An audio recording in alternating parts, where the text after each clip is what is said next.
Hey, how you doing? This is RJ. I want to say hello to all my new subscribers because I have a whole lot of new subscribers now, and I want to tell them that this is one of those videos where I talk about heroes because I love to talk about heroes. That's why I made this channel, was to talk about heroes. And I'm going to come at it at an odd angle today because I ran across this article on the Marvel website. And the Marvel website is a little bit weird because it puts up these articles as if they were new, and you read the entire thing and then you look at the date and go, hey, wait a minute, this is really old. And that's what happened with this article. I thought it was new, but it wasn't. It's actually a really old article, but it's actually a really good article, I think, to go through because it's Kelly Thomson talking about Kate Bishop Hawkeye. And Kelly Thomson created Hawkeye, and she's still writing Hawkeye in the West Coast Avengers, so it's still relevant. And she's talking about the top 5 defining moments for this character that she created. Now, I did another video a long time ago talking about why Clint is actually a hero and why Kate Bishop is actually not a hero. But I'm going to go down to the nitty-gritty with this video about the traditional idea of a hero, the historical idea of a hero, the literary idea of a hero that has run through our society for, well, I'd say Western society for 3,000 years, and talk about traditional heroes in that vein, and take it and compare it with what Kelly Thomson here says about her creation of Kate Bishop's Hawkeye. Take it straight from the horse's mouth and compare and contrast and see if she's actually a hero.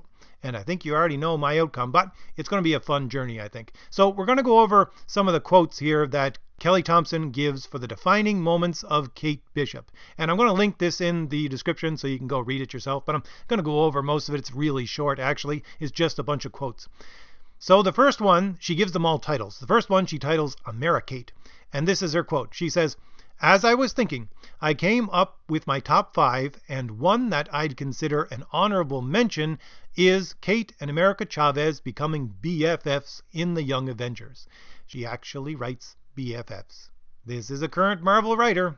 So she continues, "I wouldn't consider this a defining top 5 moment for Kate because she acts as a supporting character for most of the story, but it does bring us that great relationship between Kate and America." Now, if you ever read any of these articles from Marvel, all of these writers, they have to throw in either America Chavez or Kamala Khan because they got to stick that diversity in there. But I think the really important thing about this little quote is she says, "I wouldn't consider this a defining top 5 moment for Kate." And that's important because the rest of the other top 5 are what she considers defining moments for this character. These are the top 5 defining moments for this character that she created. So you got to keep that in your mind when I read these quotes. So the top one that she gives as a defining moment to define her character is Kate rescues herself in Young Avengers #1. I am not kidding. This is her #1. And here's her quote. "Kate begins her superhero journey by literally saving herself. The first time we meet her, we find her surrounded by superpowered young Avengers, but she manages to save herself instead of coming off as just another damsel. I see this as a really great opening for her." So, Kate saves herself. She rescues herself. All right, now #2 on this list is from Young Avengers #12, and it is Kate stands up to Captain America and earns the Hawkeye name. Here's her quote. "We really see that she'll stop at nothing to do the right thing, which in this case means remaining a young Avenger, when she stands up to Cap. As a result, she gets the Hawkeye name and the bow and the arrows, but she's been earning it all along. She gets herself there." Okay, so you kind of see a pattern here. We're only into #2, but Kate's doing everything herself, right? She rescues herself. She earns the title of Hawkeye, supposedly, by herself. All of this stuff is just done by Kate. Just pure Kate. #3 is from Young Avengers #12, and Young Avengers presents #6, and it's titled Hawkeye Steals Back Her Bow. This is her quote. "You can see some of the Kate we know today here. Ballsy and bold." I'm sorry.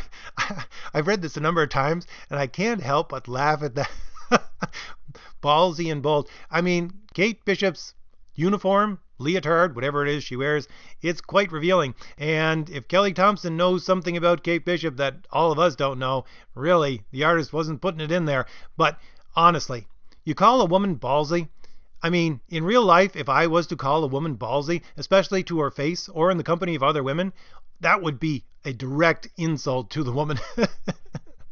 Honestly, I have had similar experiences to doing that. Anyways, but is that not an insult? I mean, some of my female viewers, leave a comment. If someone called you ballsy and actually meant it as one of your defining characteristics, would you not think of that as an insult? I don't know. The women that I know certainly would. So, to get back to her quote, ballsy and bold and relentlessly determined. Alcohol empowered or not, it takes grit to steal back your bow from an icon and legend who clearly intimidates you. But now, we can also see how much she has changed from this moment. Today, she knows her worth and is assured in her ownership of the Hawkeye name. And a lot of that growth begins here. So, here we go again.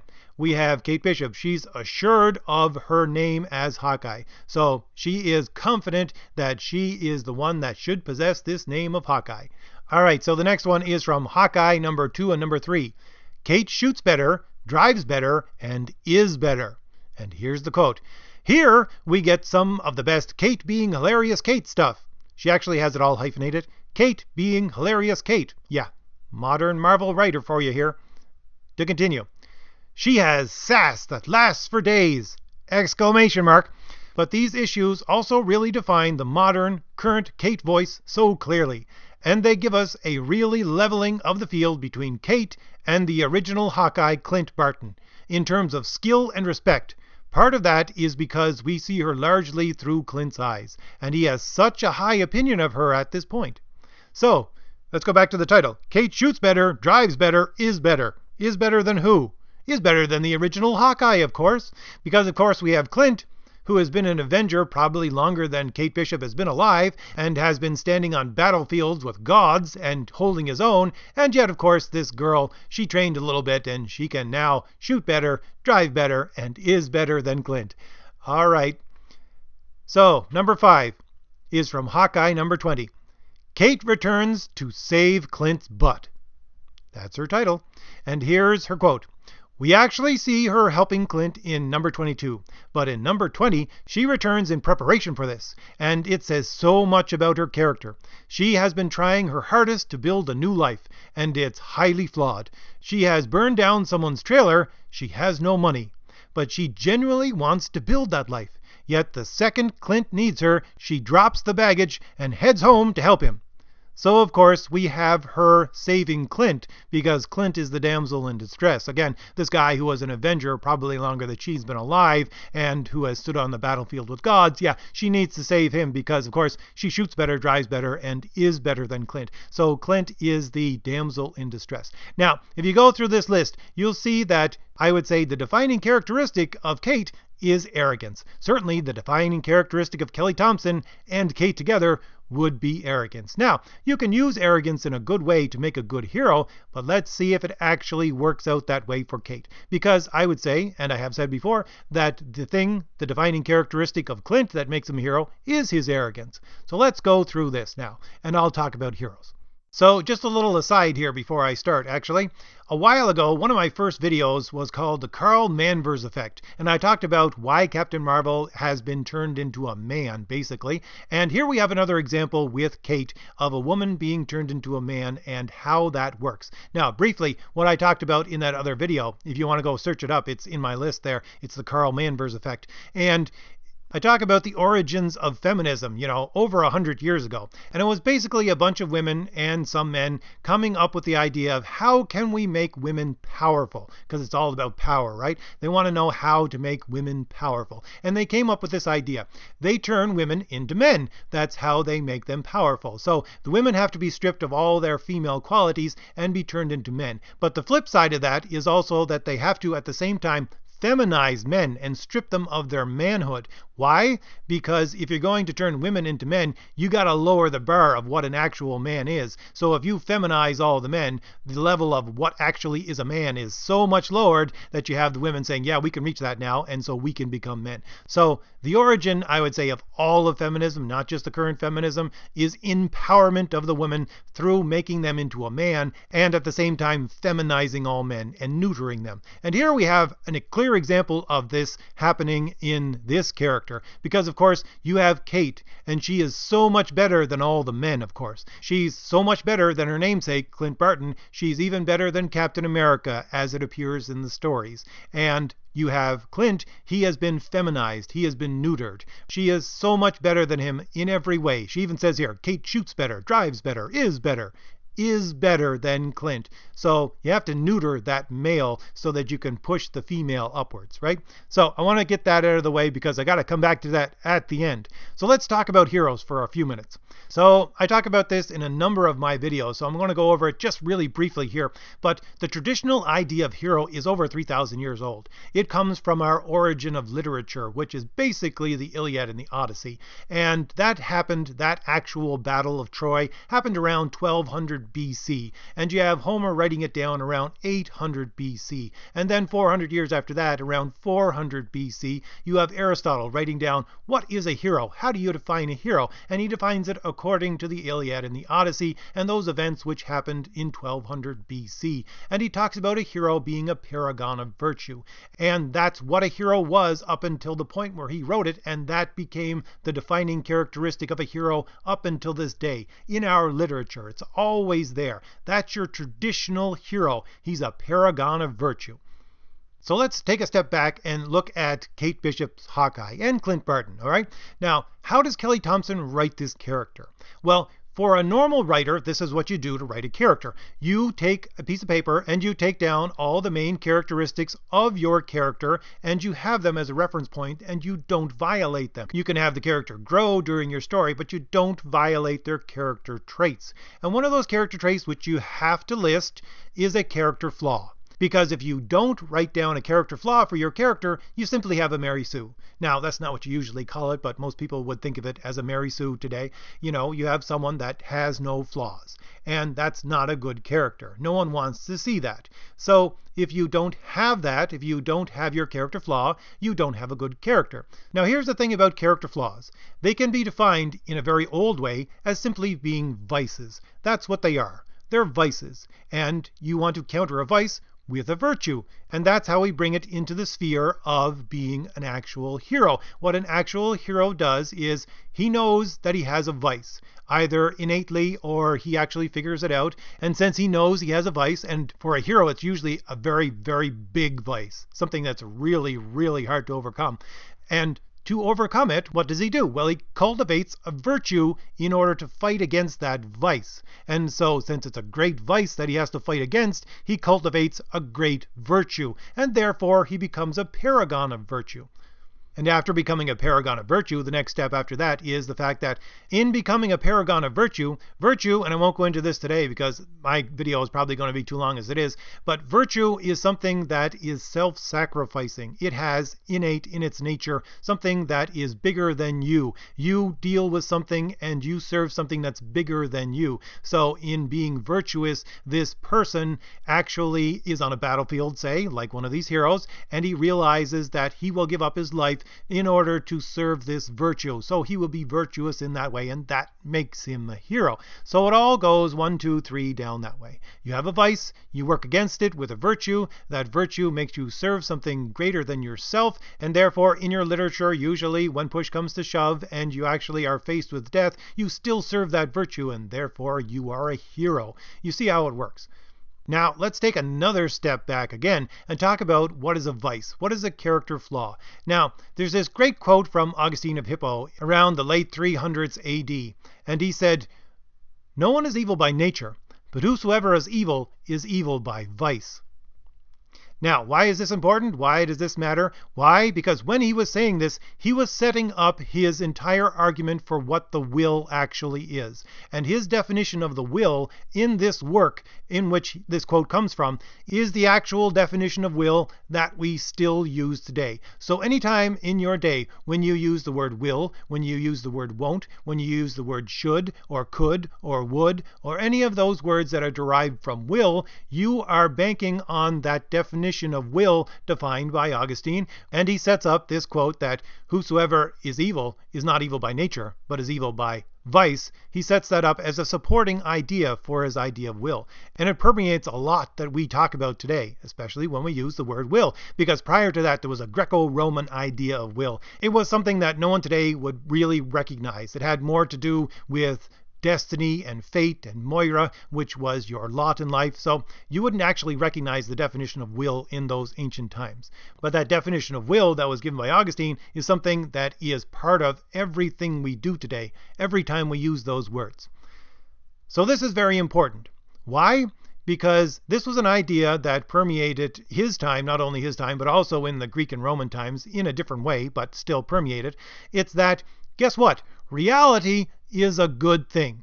That's their basis. It's reality is a good thing. And living according to reality is also a good thing. And if you actually want to make an impact on your life and the world, well, what do you got to do? You got to recognize your limitations according to reality and work within them. That is what, in part, that quote basically means. That your nature, whatever your nature is, that is to say human nature, not you specifically, but as a human being, the human nature is actually a good thing. And whatever our human nature is, it's actually a good thing. The evil comes from a vice, and that's where evil comes from. And here's the thing that ties in with these two Hawkeye characters. One of the things about human nature that all of us really know in the back of our minds is that human beings are pretty pathetically weak. We just are. If you've ever done anything like trained to fight in a ring, or been a soldier, or a policeman, or a firefighter, or a paramedic, anything that trained you to push you physically to your limits, you realize that human beings are weak, and it's part of our nature. And all of these old thinkers would say, that's not a bad thing. It's not a bad thing that we are weak. All right, why? Because it prompts us to join with other people, to make societies that are based upon respect, to make families that are based upon love. You know, we join with other people because we have this weakness, and it produces things that are good for us. So the weakness of human beings in our nature is not actually a bad thing, because that's the reality of it, and the reality of our nature is not a bad thing. How we react to it, and if we react to it in a way that develops a vice, that's a bad thing. Now, to get back to these two characters, I would say both of these characters have an origin of weakness, all right? Both of these characters. You have Clint, first of all. He realizes that he is very weak. And that's the thing. That weakness develops into arrogance, a very, very significant, powerful arrogance. And that's what Clint does. That's his vice, okay? The weakness in him produces the vice of arrogance. And Clint works against that arrogance to develop a virtue to counter it. Because he realizes he's arrogant, he realizes his limitations and his weaknesses, and therefore he seeks out that virtue to counter it, and that makes him a hero. That's what happens with Clint. But if you look at Kate, her origin is also weakness. She was attacked basically as a girl, and she found that she was very weak, and so she trained with all of these things, with the bow, with the sword, with fighting, and she wanted to make herself strong. Here's where the distinction lies. Kate sees her weakness as her vice. This is what Kelly Thomson, as the writer, and Kate Bishop, as the character, see as the vice for this character. It is weakness. You see, with Clint, he realizes he's weak because it's just part of being human, and it produces a vice of arrogance. But with Kate, she thinks that her vice is the weakness, and then she becomes arrogant after that, thinking that her arrogance is the virtue that works against it, and it's not. Because we see in this list that I've talked about, you know, Kate shoots better, drives better, is better. Kate returns to save Clint's butt. Kate rescues herself. Kate stands up against Captain America. You see, all of this is a picture of arrogance. But this is a picture of arrogance based upon, again, we'll bring it back to that feminism, which I talked about just a little while ago. Of course, with that feminism, you see, they have to invert everything. They turn everything on its head. And of course, the first thing that they turn on its head is they look at human weakness, especially female weakness, and say, that is something that we do not want. They will not recognize that as part of human nature and say it can be a good thing. No, it's all about power. They're all about the pursuit of power. So, of course, to them, that weakness that is inherent in human nature, especially female human nature, is a vice. That's what it is. To them, that is the vice. Whereas to normal people, you just realize in the back of your head that, you know what? People are pretty frail. And yeah, we need other people. And that weakness does produce good things, and that it's not actually a bad thing. But no, in this character, of course, because she is written by a feminist, and she is a feminist icon, she's basically just a feminist ideal in a mask, and so as a feminist, she is pursuing power above all else, and so that weakness of human nature, she sees that as the vice. And therefore, she sees the arrogance as a virtue. But arrogance is not a virtue, it's a vice. And so she is reveling in this vice of arrogance. That's what this character is doing. She is reveling in that vice. And let's go back to Augustine and his quote. He said, "Whosoever is not evil by nature, but is evil by vice." And here, this is why Kate Bishop is a villain, because she is reveling in that vice, and therefore she is reveling in evil. And this is why she is a villain, not a hero like Clint. And furthermore, this is why no one likes the stories. Not just because all of that stuff that I talked about, not just because she's a villain, but in these stories, you have to have reality warp around everything that Kate does to make this character, who is a villain, look like a hero. And Kelly Thomson is violating all the principles that all of us understand in the back of our head about how reality works. And she's violating them, of course, because she has to violate them in order to make it look like this villain is actually a hero. And that just destroys good storytelling, no matter how she tries to paint it. So it's a long video, I know. I'll just say, if I gave you anything new to think about, hit like, hit the shield in the lower right hand corner of your screen to subscribe, and leave me a comment. Give me something new to think about. All right, I'll see you later. Bye.